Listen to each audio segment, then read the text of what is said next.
Bonjour, je m'appelle Pierre Join, je suis ingénieur de Télécom Sud Paris et j'ai réalisé mon stage dans l'unité de recherche et technologie de Safran Morpho. Safran Morpho s'intéresse depuis peu à des sujets de photographie algorithmique afin d'améliorer ses outils biométriques. La photographie algorithmique est un domaine d'études interdisciplinaire qui réalise un compromis entre la partie matérielle et logicielle d'un système d'acquisition d'images. Elle nécessite une expertise en optique ainsi qu'en mathématiques appliquées et en traitement d'images. Durant mon stage, j'ai donc fait communiquer ces trois domaines de recherche avancés afin de produire un outil d'analyse concret. Pour cela, j'ai travaillé sur un projet transverse en allant chercher de l'information auprès des experts concernés, en réalisant un état de l'art, puis en leur faisant valider et tester un modèle cohérent. J'ai dû faire preuve d'agilité, de capacité d'adaptation et d'un grand esprit de synthèse, qualité fondamentale attendue d'un ingénieur télécom. Ma spécialisation en traitement d'images et ma passion pour la création audiovisuelle m'ont porté vers ce projet de photographie algorithmique aux aspects fonctionnels multiples. Les ouvertures codées dans les systèmes biométriques.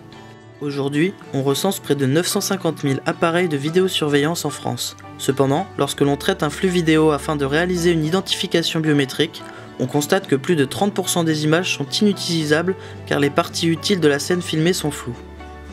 La plupart du temps, cela est dû au flou de défocalisation car la majeure partie des appareils possèdent des focales fixes. On parle alors de petites profondeurs de champ. Bien entendu, des méthodes de restauration d'images existent mais elles sont souvent limitées et c'est ici qu'intervient le codage d'ouverture. Le codage d'ouverture, c'est l'étude de l'optimisation des performances d'un appareil lorsque l'on modifie son motif d'ouverture. Celui-ci est classiquement circulaire, cependant il est possible qu'une ouverture carrée ou triangulaire donne de meilleurs résultats de restauration au regard des méthodes de traitement modernes. J'ai donc développé la simulation d'un système d'acquisition d'images prenant en compte l'implantation d'un motif d'ouverture codé donné, ainsi que les effets du flou de défocalisation. J'ai analysé les images générées et les fonctions optiques associées à l'aide de deux critères que j'ai mis en place. Un critère de netteté des images et un critère statistique mesuré sur les caractéristiques des fonctions de transfert des systèmes. Grâce à ces critères, j'ai établi une liste restreinte d'ouvertures codées à fort potentiel et j'en ai réalisé certaines en laboratoire.